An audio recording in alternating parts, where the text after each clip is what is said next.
E o título da mensagem de hoje tem a ver com um artefato que a Raquel fez para mim. Raquel, traz aí para mim, por favor. Tá lá já? Pega lá para mim. O título da mensagem de hoje é Fazendo o Chicote. Repete-se comigo, fazendo. Mais alto que você não está no velório, fazendo. O chicote. Olha aqui.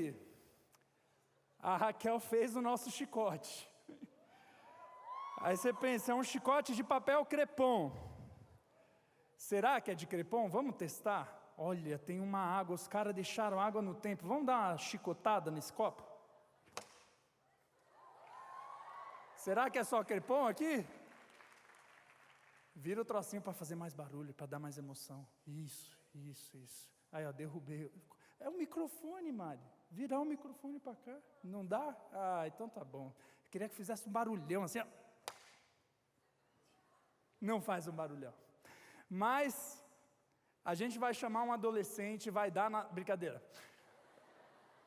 Hoje nós vamos conversar sobre quando Jesus entrou num templo com um chicote. Será que faz mais barulho aqui no púlpito? Vamos ver. Não fez, mas se o meu está falhando, o de Jesus não falha, amém? Antes da gente começar a leitura desse texto, deixa eu colocar o meu chicote aqui, coisa maravilhosa. Obrigado, Raquel. Eu pedi para ela fazer esse chicote 6 horas da tarde, coisa boa. Eu quero te explicar o porquê a gente vai falar sobre chicote aqui, tá?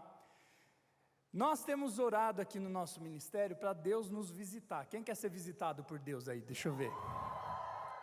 E na Bíblia, o povo de Israel, os judeus, eles esperavam a vinda de Jesus, a vinda do Messias. Eles esperavam ser visitados pela presença de Deus. E é interessante que um pouquinho antes desse texto que a gente vai ler, Jesus teve a entrada triunfal dele em Jerusalém. Tudo o que os judeus pediram para Deus, desde a época de Adão,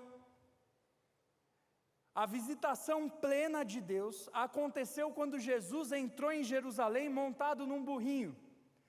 E montado num burrinho porque Jesus era um homem manso e humilde de coração. E ali se cumpriu a profecia de que o rei de Israel, o Filho de Deus, viria montado num jumento até Jerusalém. Ou seja, a visitação de Deus que o povo de Israel pediu durante milênios, chegou. E logo depois que Jesus chega, a Bíblia diz que Jesus entra no templo, para ver como que estava a adoração no templo. E então, acontece essa história que a gente vai ler em João capítulo 2, versículo 12, você já vai entender o que tem a ver com você, adolescente, jogador de Valorant. Vamos lá, versículo 12.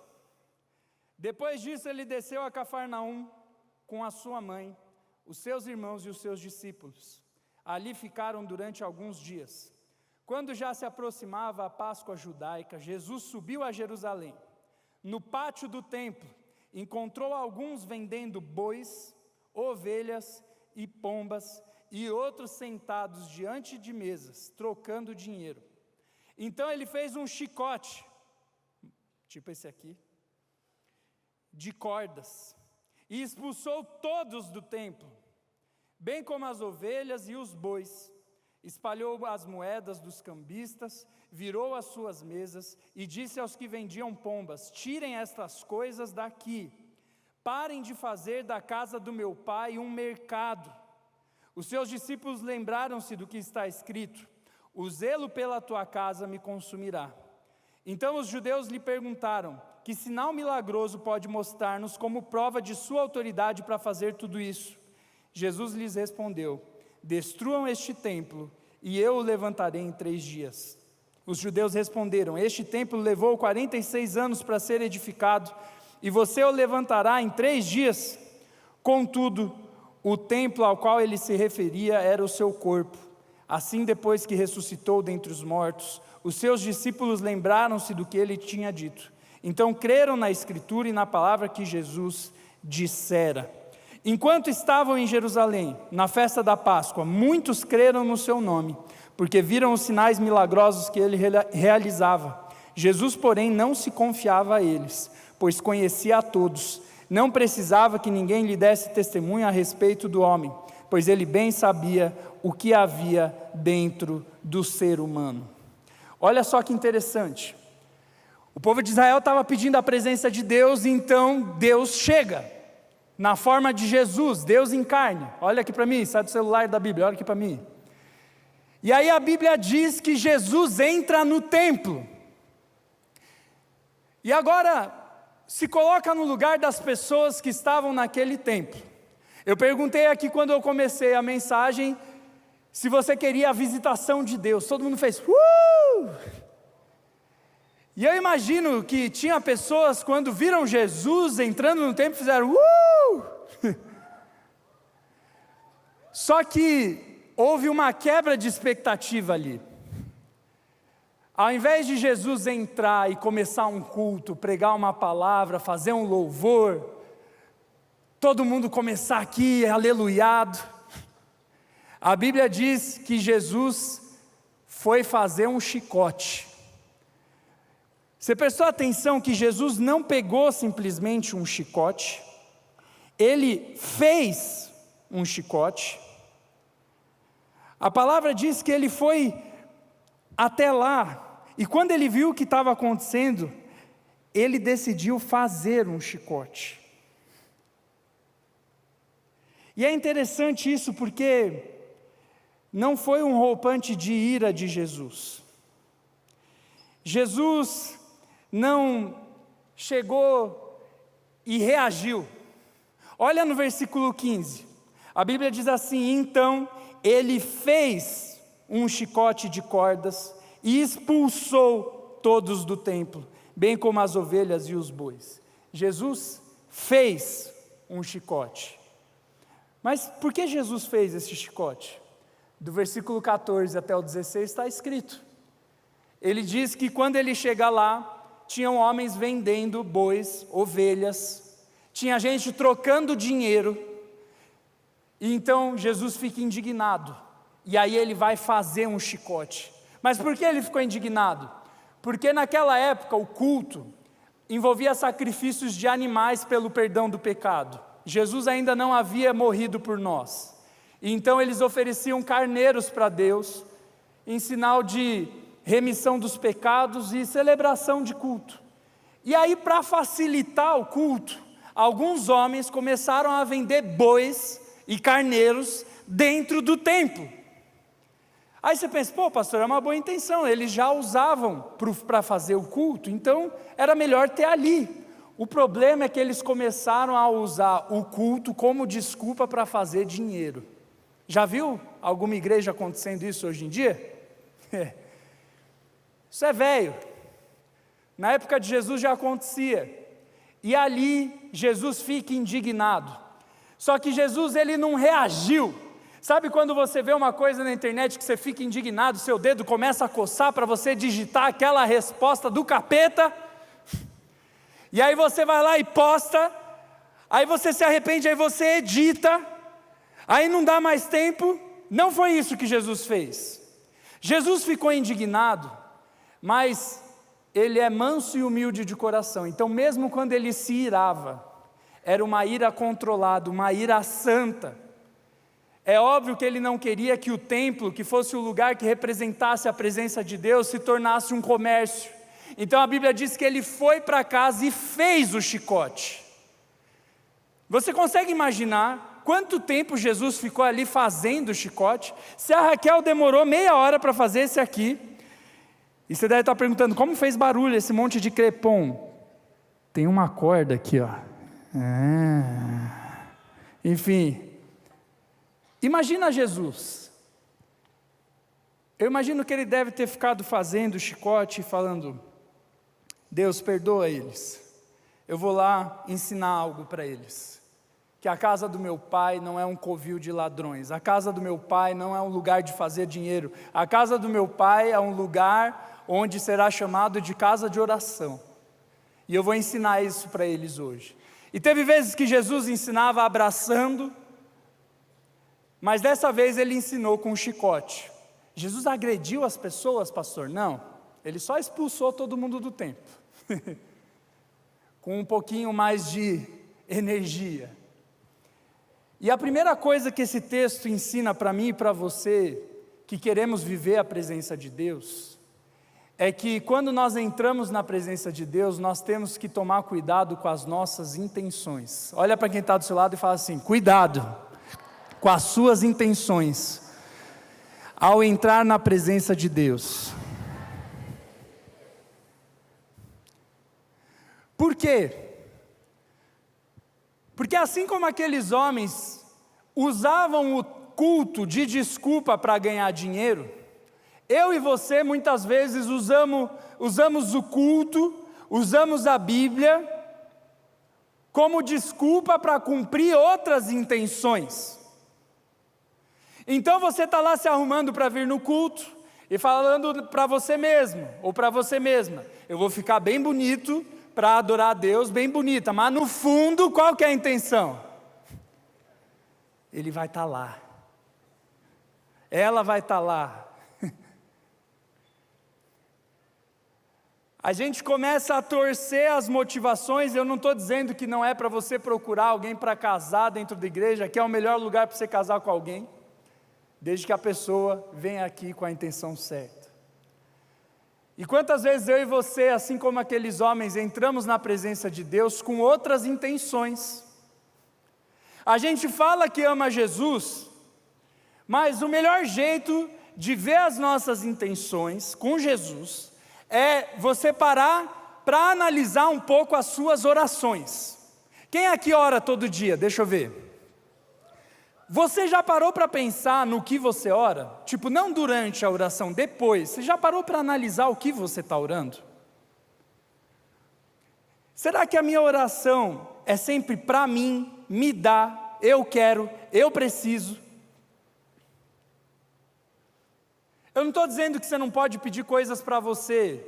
Jesus incentiva isso, mas será que as nossas orações não são muito egoístas?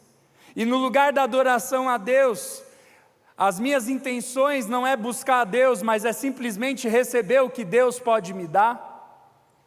Era aquilo que esses homens estavam fazendo. Eles tinham uma má intenção maquiada de boa intenção. Não, eu estou aqui vendendo bois para os sacrifícios. Mas no fim das contas eles só queriam ganhar dinheiro. E sabe quantas vezes eu e você somos assim com Deus? A gente entra na presença de Deus, a gente busca mais a Deus quando a gente está mal na escola. A gente busca mais a Deus quando a gente gosta de alguém. A gente busca mais de Deus quando a nossa família está com problema financeiro.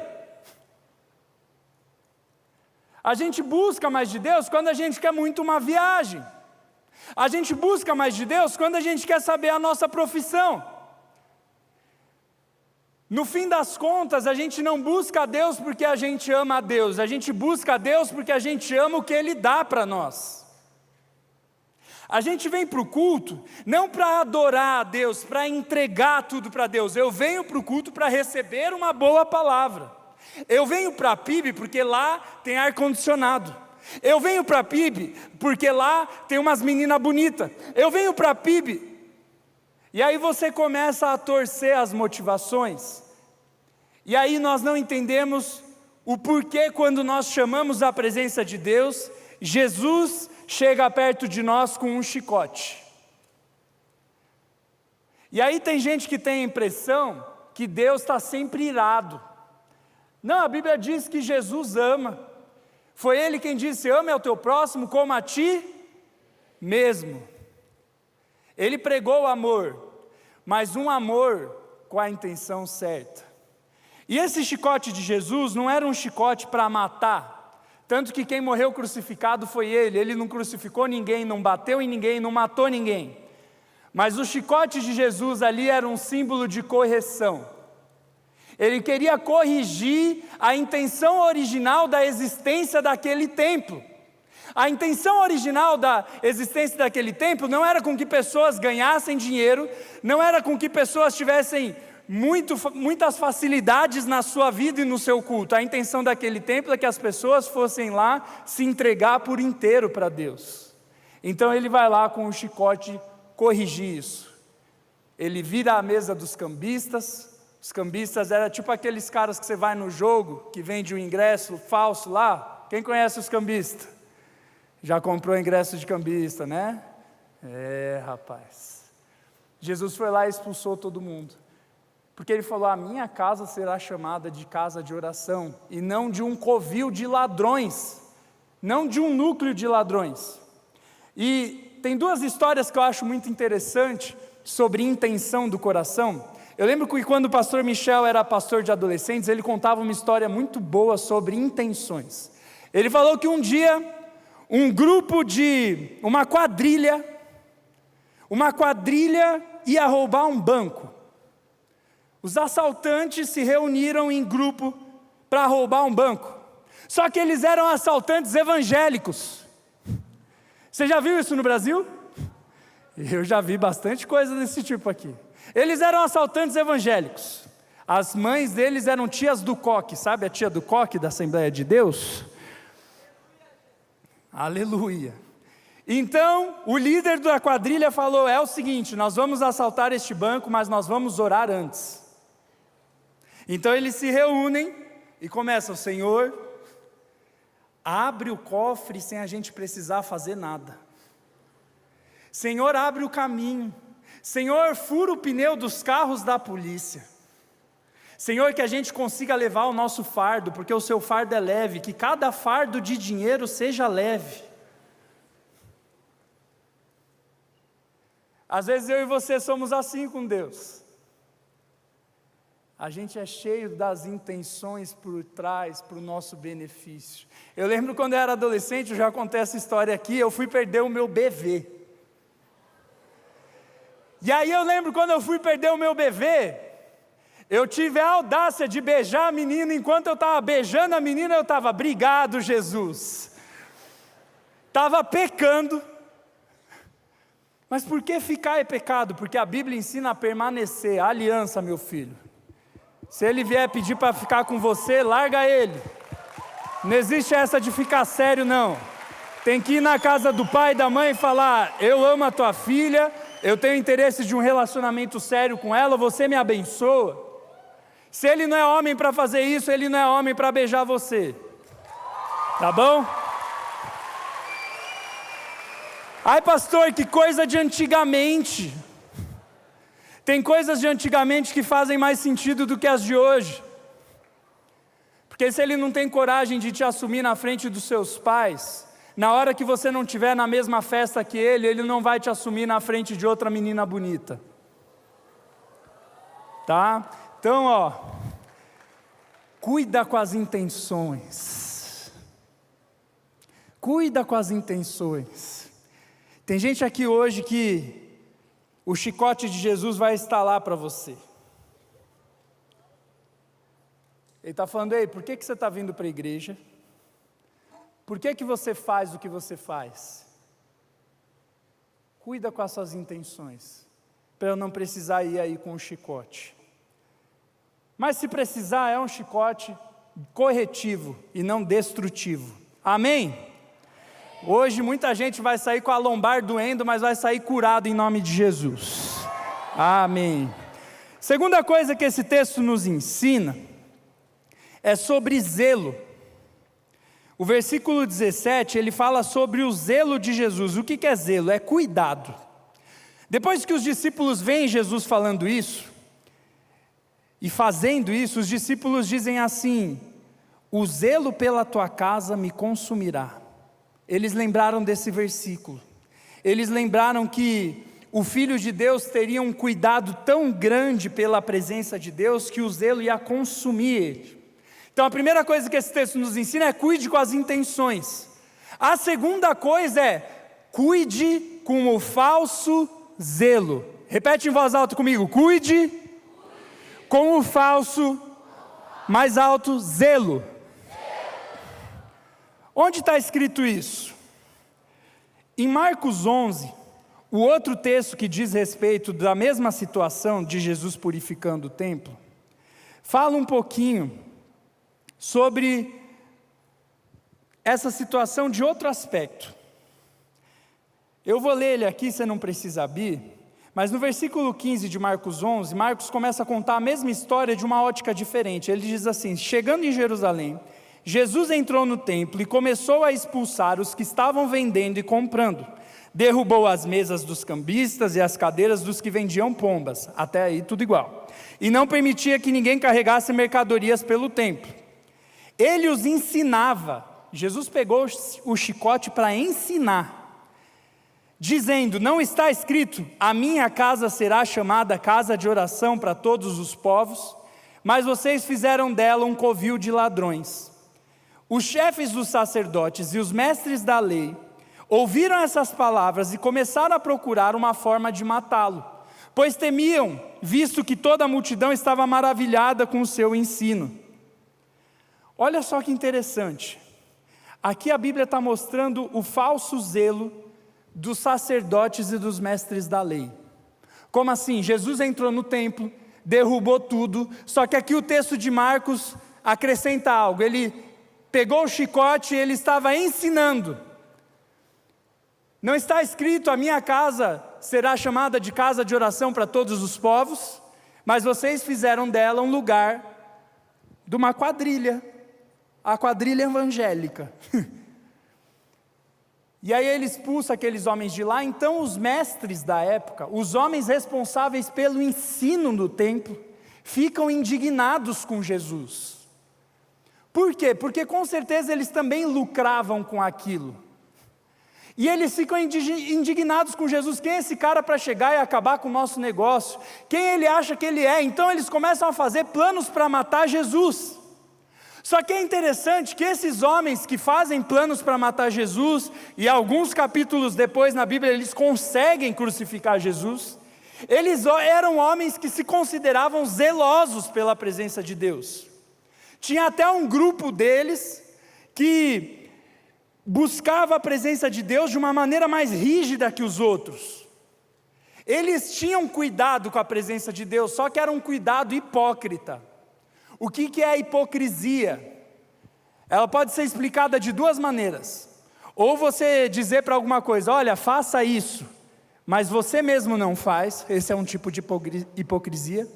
Outro tipo de hipocrisia é você dizer que você é cristão, como no caso eles diziam que eles eram judeus, mas você escolhe as partes da Bíblia que você vai obedecer, e você escolhe as partes da Bíblia que você vai desobedecer. E era isso que os fariseus e os mestres da lei estavam fazendo. Eles estavam escolhendo as partes da Bíblia que eles obedeciam.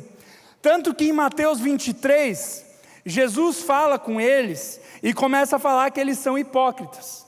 Mateus 23 diz: ai de vocês, é Jesus falando, mestres da lei e fariseus hipócritas, pois vocês dão o dízimo da hortelã, do endro e do cominho, mas têm negligenciado os preceitos mais importantes da lei: a justiça, a misericórdia e a fidelidade. Vocês devem praticar estas coisas sem negligenciar aquelas. Guias cegos, vocês coam um mosquito, mas engolem um camelo. Ai de vocês, mestres da lei e fariseus, hipócritas, pois vocês limpam o exterior do copo e do prato, mas no interior estão cheios de ganância e cobiça. Fariseu cego, limpe primeiro o interior do copo e do prato, para que o exterior também fique limpo. O que Jesus estava querendo dizer? Esses homens seguiam ritos que iam até além do que a Bíblia dizia. Eles, na hora de tomar água, na época não era comum lavar a louça, mas eles iam lá e lavavam. Mas eles iam lá e lavavam por fora. Aí Jesus falou: vocês se limpam por fora, usando a metáfora do copo, mas por dentro vocês estão sujos. Eles davam o dízimo. Quem aqui dá o dízimo? Deixa eu ver. Ele falou: vocês dão o dízimo, mas na hora de ter compaixão das pessoas, vocês esquecem disso. O que adianta dar o dízimo e não amar o seu próximo? E aí ele fala: vocês são gananciosos, vocês lucram com a fé, mas vocês não vivem ela. Então, primeiro Jesus falou, cuida das intenções, e depois ele fala, cuida do falso cuidado, do falso zelo. Aqueles fariseus e mestres da lei, eles tinham impressão de homens de Deus, mas por dentro eles estavam podres. E aí eu quero pedir, tem muita movimentação ali atrás, gente, senta, não é hora de andar não, tá? Não é passarela não. O que acontece? Aqueles homens tinham a aparência de homens de Deus, mas Jesus conhecia as intenções do coração deles e sabia que era fachada, que era mentira. Quantas vezes eu e você temos a aparência de homem e de mulher de Deus? A gente veste até a camisetinha do Flow, mas por dentro a gente está cheio de más intenções escondidas por causa da nossa falsa santidade. Jesus quer tirar a falsa santidade desse lugar. E sabe uma das falsas santidades do nosso tempo? É o mundo gospel. Quantos aqui escutam uma música gospel? Qualquer uma. Seja Ademar de Campos ou One Sounds. Sabe, gente, eu acredito que se Jesus visse as nossas igrejas e as nossas bandas, ia sair muito pastor e muito cantor com o lombo doendo. Com a falsa postura.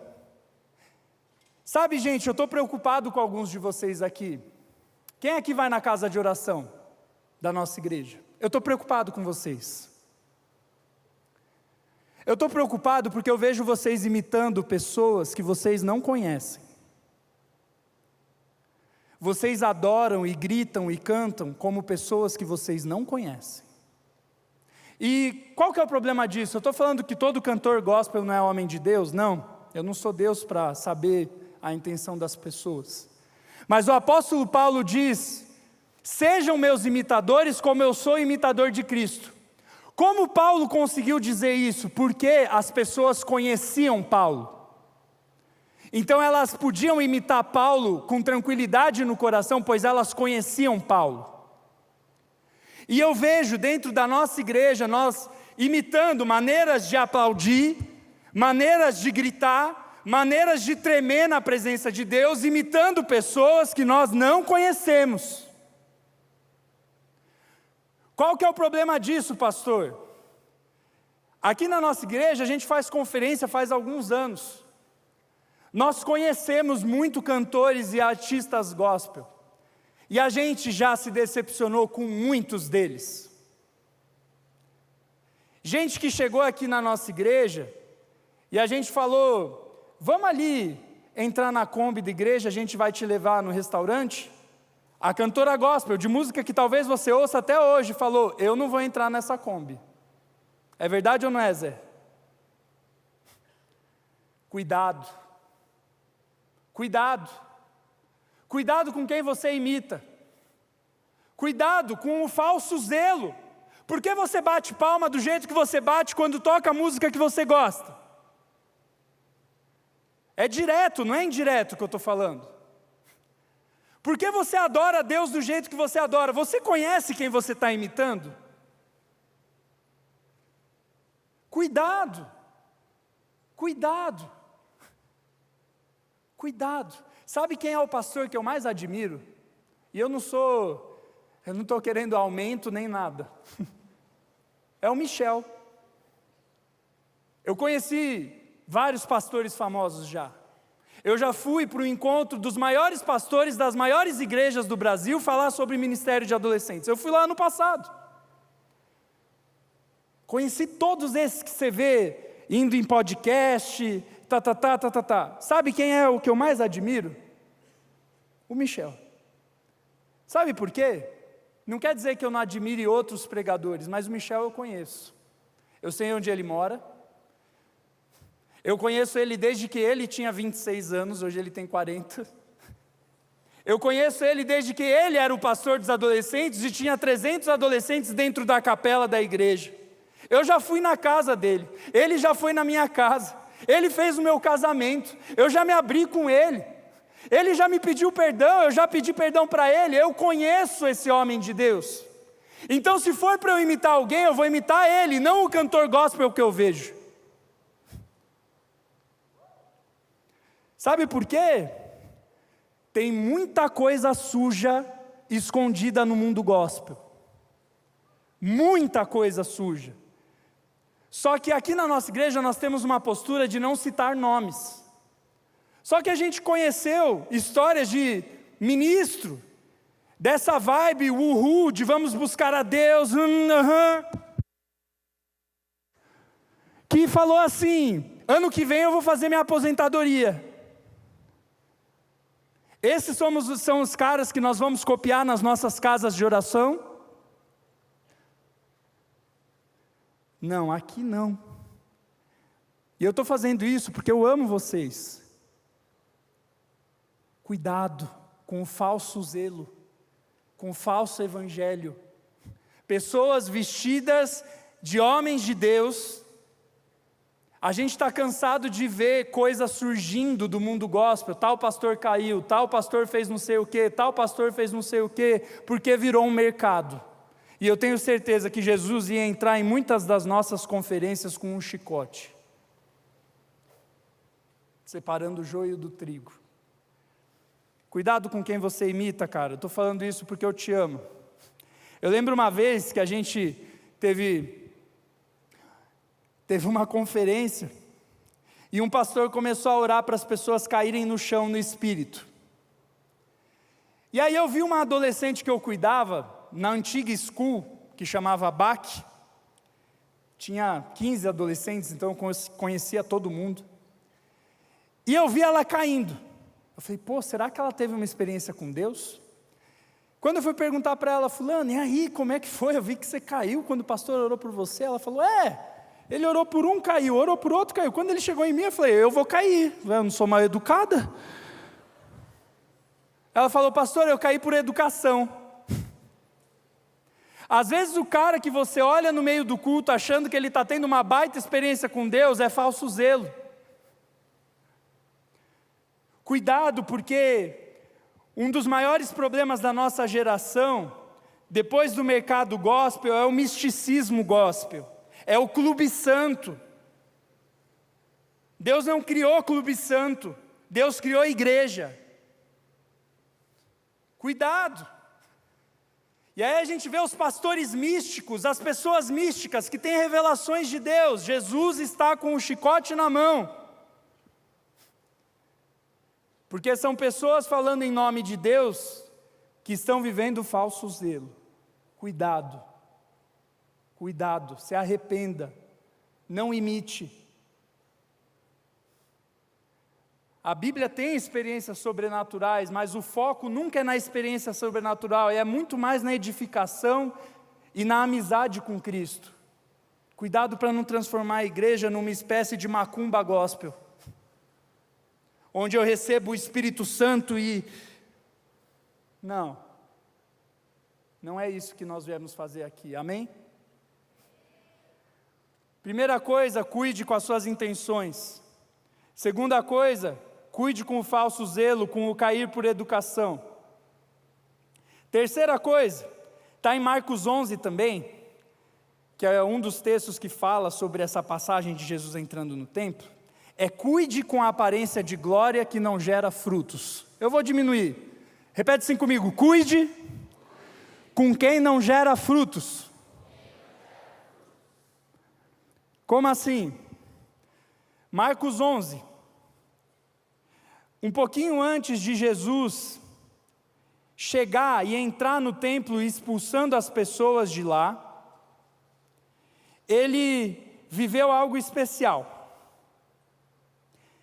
A Bíblia diz o seguinte no versículo 12 de Marcos 11: no dia seguinte, quando estavam saindo de Betânia, Jesus teve fome. Ao observar a certa distância uma figueira com folhas, foi ver se encontraria nela algum fruto. Aproximando-se dela, nada encontrou a não ser folhas, porque não era tempo de figos. Então Jesus disse à figueira: ninguém mais coma do seu fruto. Os seus discípulos ouviram-no dizer isso. Aí conta a história dele chegando no templo, expulsando todo mundo, e depois que ele expulsa todo mundo do templo, volta a história da figueira, no versículo 20. De manhã ao passarem, viram a figueira seca desde as raízes. Pedro, lembrando-se, disse a Jesus: Rabi, vê, a figueira que amaldiçoaste secou. O que tem a ver a figueira com a entrada de Jesus no templo? Por que Marcos fez um sanduíche? Ele falou de figueira e Jesus entrando no templo expulsando todo mundo, e depois de figueira de novo. A figueira era uma ilustração de Jesus sobre o que era o templo. Ele chegou na figueira e ele viu uma figueira que estava cheia de folhas, uma figueira bonita, uma figueira que é aquela árvore que você olha e dá vontade de comer a fruta, mas quando ele foi pegar uma fruta entre as folhas, não tinha fruto nenhum. Então Jesus disse que ninguém mais coma desta figueira. E depois que ele entrou no templo, ele chegou lá, a figueira estava seca. O que Jesus estava dizendo? Ele estava falando: olha, o templo, a adoração de vocês é como essa figueira. Ela é cheia de folhas, ela é bela, ela tem aparência espiritual, mas quando Deus vai com a sua mão pegar um fruto, Ele não encontra nada. O templo estava assim. Quando Jesus entrou lá e colocou a mão dentro do templo, Ele só encontrou sujeira, uma figueira sem fruto. Será que se Jesus olhar para mim com essa camisetinha do Flow, bonitinha, quando Ele colocar a mão dele dentro do meu coração, Ele vai encontrar alguma coisa boa? Será que quando Jesus fizer isso com você, Ele vai encontrar alguma coisa boa? O fruto na Bíblia é um exemplo daquilo que o seu cristianismo produz. Gálatas 5:16 a 25 fala sobre o fruto do Espírito e as obras da carne. O que é isso? É o interior do coração das pessoas. Deus fala que tem pessoas que quando Ele coloca a mão entre as folhas dela, Ele encontra as obras da carne. Tem pessoas que quando Ele coloca a mão, Ele encontra o fruto do Espírito. Olha só o que Ele diz. O apóstolo Paulo em Gálatas 5:16 diz assim: por isso digo, vivam pelo Espírito, e de modo nenhum satisfarão os desejos da carne, pois a carne deseja o que é contra o Espírito que é contra a carne. Eles estão em conflito um contra o outro, de modo que vocês não fazem o que desejam. Todavia, se vocês são conduzidos pelo Espírito, não estão debaixo da lei. Ora, as obras da carne são manifestas: imoralidade sexual, impureza, devassidão, idolatria, feitiçaria, inimizades, desavenças, ciúmes, ira, egoísmo, dissensões, facções, inveja, embriaguez, orgias e coisas semelhantes a estas. Eu os advirto como antes já os adverti: aqueles que praticam essas coisas não herdarão o reino de Deus. Aqui ele fala da árvore sem fruto. Gente que Jesus coloca a mão e vê todas essas impurezas que eu li. Mas depois ele fala: entretanto, o fruto do Espírito é amor, alegria, paz, paciência, amabilidade, bondade, fidelidade, mansidão e domínio próprio. O que Jesus encontra quando Ele coloca a mão no nosso coração? E mais, tem outra representação de fruto na Bíblia: as pessoas que nós evangelizamos. Quando a gente evangeliza, é óbvio que nem todo mundo vai se converter, mas as que se convertem, elas permanecem. Isso mostra a qualidade de árvore de Deus plantada à beira do rio que nós somos. Eu gosto de um pastor que ele diz assim: não importa de qual igreja você é e o quão missionário você queira ser, se você é uma árvore ruim, você pode pegar a árvore da sua igreja e plantar lá na África, a árvore vai continuar sendo ruim, e você vai produzir o mesmo tipo de cristianismo que você vivia aqui. Ele está falando: semear, você escolhe o que você semeia; colher, você não escolhe, você colhe o que você semeou. Que tipo de vida cristã eu e você temos semeado? Uma vida que é bonita para fora, mas que dentro não tem nenhum fruto? Ou uma vida que talvez apareça uma ou duas folhas para fora, mas Quando Jesus vai sacudir você, cai um monte de fruto. Sabe o que eu admiro? Tem adolescentes aqui que não são famosos, que não são conhecidos por ninguém, mas está discipulando 10, 15 pessoas. Não canta no louvor, não pregou no Wave, não é supervisor de célula, não é filho de gente conhecida da igreja e está discipulando 15 pessoas. Não é uma folha que você vai olhar e falar, essa é gospel, mas está discipulando 15 pessoas. E eu quero honrar a vida dessa pessoa. Eu não sei se ela está aí. Yasmin, você está aí? Ela veio hoje? Cadê a Yasminzinha? Fica de pé. Dá uma salva de palmas para a Yasmin.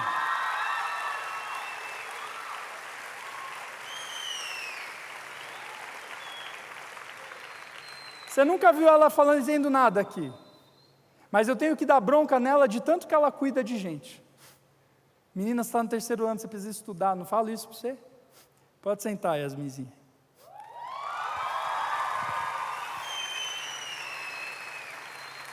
Normal. Você vê ela no louvor, ela está ali no canto dela de boa. Mas quando você sacode, cai um monte de fruto. Tem gente aqui que está batendo palma, rolando, rodopiando, que se você sacudir o fruto, sai um CD das músicas que ele ouve. Cuidado. Deus quer uma igreja que está pronta para receber Jesus sem o chicote. E eu vou terminar com um exemplo da minha época de adolescente, porque esse negócio de fire louco com Deus não é de agora. Na minha época tinham os caras que queriam mais de Deus, que viam coisa e papapá. Estão todos desviados. Porque na hora que o vento bateu, a casa caiu. Só tinha folha. Cuidado. Cuidado. Cuidado com a motivação do porquê você vem aqui. Cuidado com o falso cristianismo. Você é um na igreja e outro na escola. Você é a pessoa que quando fala na escola que você é cristão, as pessoas dão risada e falam, você? Cuidado.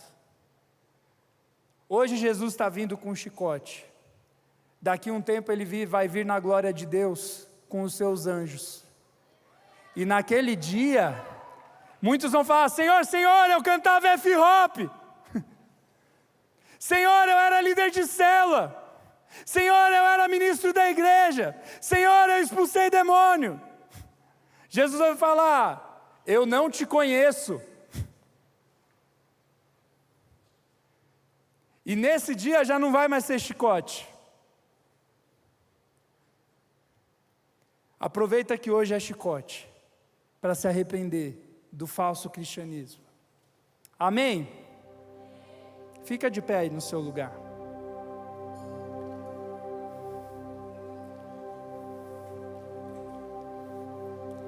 Pastor, eu achei que depois do Flow Camp ia ser uma mensagem que ia fazer a gente tostar no Espírito Santo.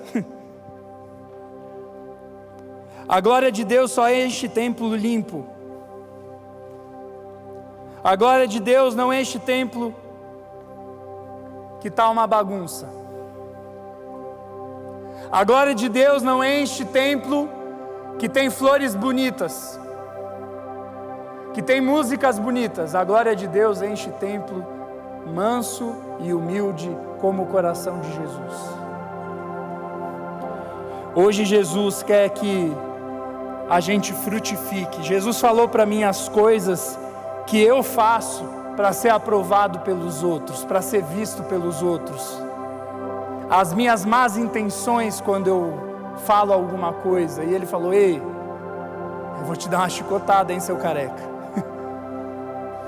Meu lombo já está doendo. Talvez o seu esteja doendo também. E está na hora de falar, Jesus, eu entendi. Eu quero me arrepender de um cristianismo de folhas, mas sem fruto. De um templo cheio de barulho e de gente, mas que é uma bagunça. Eu não quero mais isso. Eu não quero mais buscar Jesus com outras intenções. Talvez você venha com a igreja para receber uma bênção. Eu vou lá porque eu me sinto bem. Que bom que você se sente bem aqui. Eu também me sinto bem aqui, mas você não tem que vir porque você se sente bem. Tem gente que se sente bem no tráfico de drogas. É isso que o mundo está pregando. O importante da religião é você se sentir bem. Não. O importante da religião é você se conectar com Deus, se sentindo bem ou sentindo dor. Porque a obra mais bonita que a religião já viu foi feita com muita dor numa cruz. Jesus não estava nada confortável ali, mas Ele estava fazendo a melhor coisa que um cristão já fez: entregar a sua vida pelos outros. Essa é a nossa intenção ao vir para cá. É se entregar para Deus e se entregar para o outro. E eu falo isso para vocês porque eu amo vocês. Eu amo vocês. Eu amo vocês. E é por isso que eu estou falando. Antes que vocês vivam um cristianismo sem fruto. Eu amo vocês. Vamos cortar as folhas do falso evangelho e vamos viver Jesus de verdade. Amém? Se Deus falou com você enquanto eu estava orando sobre essas 3 coisas, sobre as intenções do seu coração, sobre o falso zelo, sobre uma aparência bonita sem frutos, se hoje você sentiu a chicotada de Jesus, e você quer mudar, você quer melhorar, eu acredito que tem gente que tem um pouquinho do falso junto com o verdadeiro. É assim que funciona o joio e o trigo às vezes dentro da gente. Jesus vai arrancar isso. Ele vai deixar só o trigo, só aquilo que tem valor. Ele vai te lapidar hoje. Deus vê ouro em vocês, mas Ele quer podar. Por isso, se Deus falou com você, você pode vir aqui na frente enquanto nós adoramos a Deus. Faz a sua oração aqui na frente.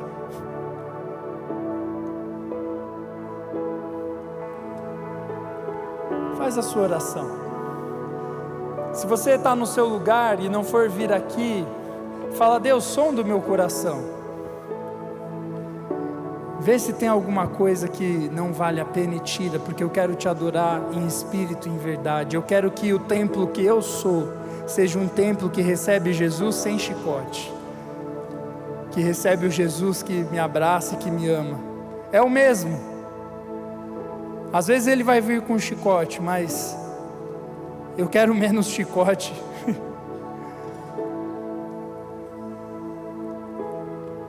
Ora isso no seu lugar, não vai embora. Nós vamos cantar uma canção. Enquanto a gente canta, deixa Deus sondar o seu coração.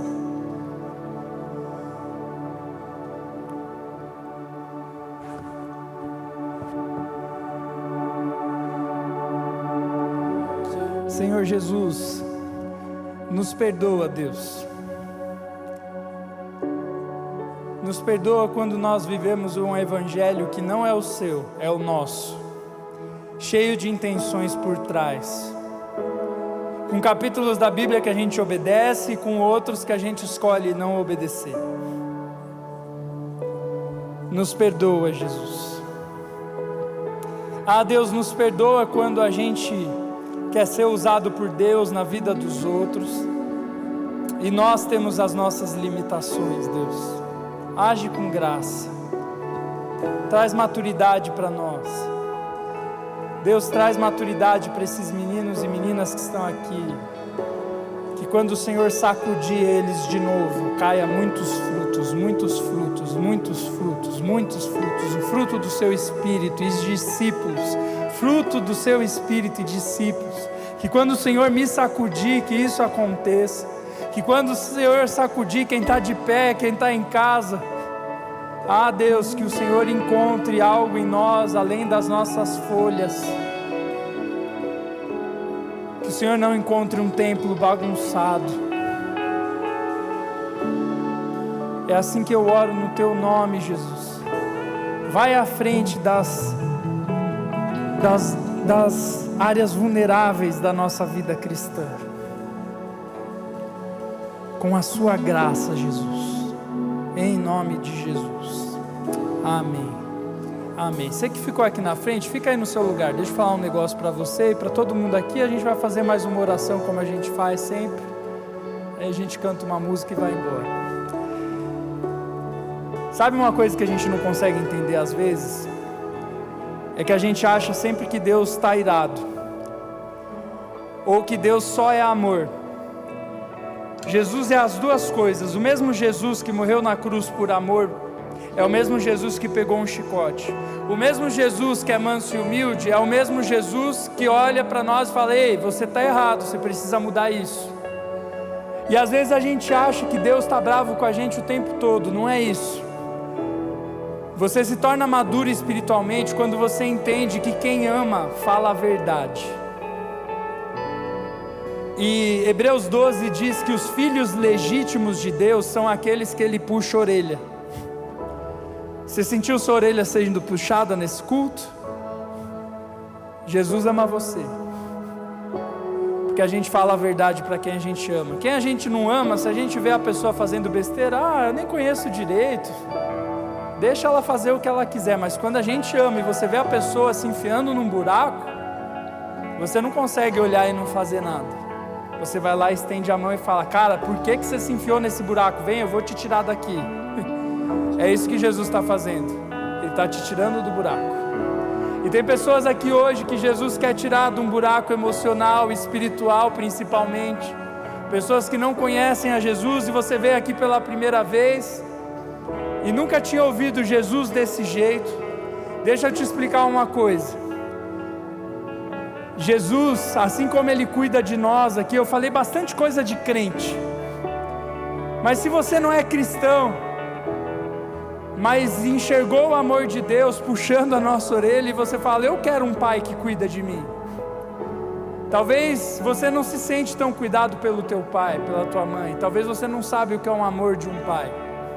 Talvez você saiba só o que é a ira de um pai, ou o abandono de um pai.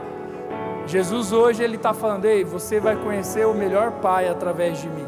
O pai que está no céu, que te escolheu. Você não está aqui por acaso. Ontem às 3h47 da manhã tinham 150 pessoas orando pelos visitantes que estão aqui. E Jesus quer você hoje. Se você veio aqui e tua vida está toda bagunçada, igual o templo que eu falei, está toda bagunçada, você precisa arrumar a bagunça, e você falou: quem sabe na igreja Deus não conserta a minha vida, porque eu já tentei no psicólogo, eu já tentei no psiquiatra, eu já tentei com as drogas, eu já tentei com a bebida, eu já tentei com o sexo, eu já tentei com um monte de coisa, nada me preenche. E você falou: quem sabe na igreja hoje o Espírito de Deus vai preencher o seu vazio e vai te tornar uma pessoa cheia da presença de Deus. Se você quer ser essa pessoa, quer entregar a sua vida para Jesus, eu quero orar por você. Não tenha vergonha, quase todos nós aqui já tomamos essa decisão. Se você quer entregar a sua vida para Jesus, levante sua mão bem alta, eu quero orar por você. Amém. Deus te abençoe, Deus te abençoe, Deus te abençoe, Deus te abençoe, Deus te abençoe. Quanta gente, coisa boa. Não tenha vergonha, se você quer entregar a vida para Jesus, ergue a mão bem alta. Amém. Deus abençoe, Deus abençoe, Deus abençoe. Eu vou pedir mais um ato de coragem seu. Eu vou descer aqui porque eu quero orar com você. Se você ergueu a sua mão e quer entregar a sua vida para Jesus, eu vou te pedir um passo de coragem. Eu quero pedir para você vir aqui na frente. Venha. Se você estiver com vergonha, traz um amigo e venha. Se você está lá na galeria e quer entregar a sua vida para Jesus, venha. Eu quero orar por você. Se você é adulto, veio ver o culto com seu filho, mas Deus falou com você, Ele pode consertar a sua vida, venha. Se você está em casa, quer ter a sua vida consertada por Jesus, coloca aí no chat do YouTube. Deus é bom, quanta gente. Eu vou orar junto aqui com você.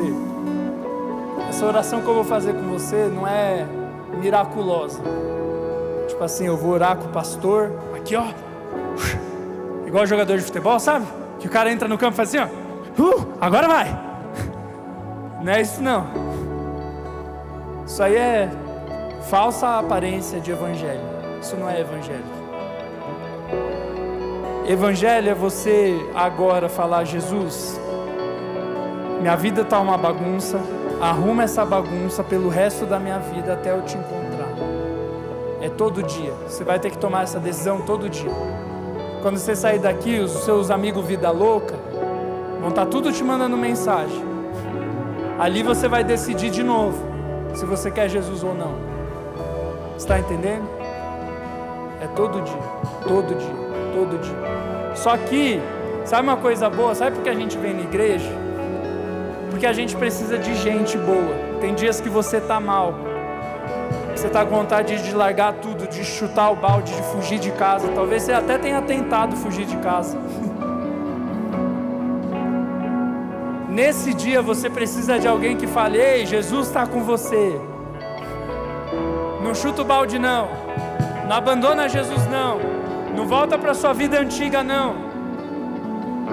Por isso você vai orar comigo, e depois que a gente orar, esse povo aqui de colete preto e azul, eles vão estar aqui com o celular com QR Code, mesmo que está ali. Se ninguém chegar em você, você pega o teu celular e aponta ali para o QR Code. Para quê? Você vai cair num grupo de WhatsApp da nossa igreja, e a gente vai te explicar como a nossa igreja funciona nesse grupo, para você fazer parte dela, para você ter amigos de Deus, porque os vida louca que você anda estão te levando para o inferno junto com eles. Então a gente vai te colocar com os vida louca de Jesus, amigos novos, para te ensinar sobre Jesus, e você vai trazer os teus outros amigos para cá. Amém? Então faz essa oração comigo, fecha os seus olhos. Você vai repetir assim comigo: Senhor Jesus, eu me arrependo dos meus pecados. A minha vida está uma bagunça. Arruma essa bagunça, Jesus. Pode pegar o chicote, pode pegar o que o Senhor quiser. Me torna uma nova pessoa. Eu creio que o Senhor morreu no meu lugar. Eu merecia morrer, mas o Senhor morreu no meu lugar, para que eu tivesse vida, vida nova na terra e vida nova no céu. Eu creio que o Senhor ressuscitou para me dar essa vida nova. Entra com o seu Espírito dentro de mim, me torna uma nova pessoa, em nome de Jesus. Amém, amém. Você pode aplaudir bem alto esse povo. Que Deus abençoe a sua vida. Jesus tem algo novo para você. Os nossos líderes podem vir até eles aqui, tá? Não vai para casa sem apontar o celular para aquele QR Code ali, tá bom?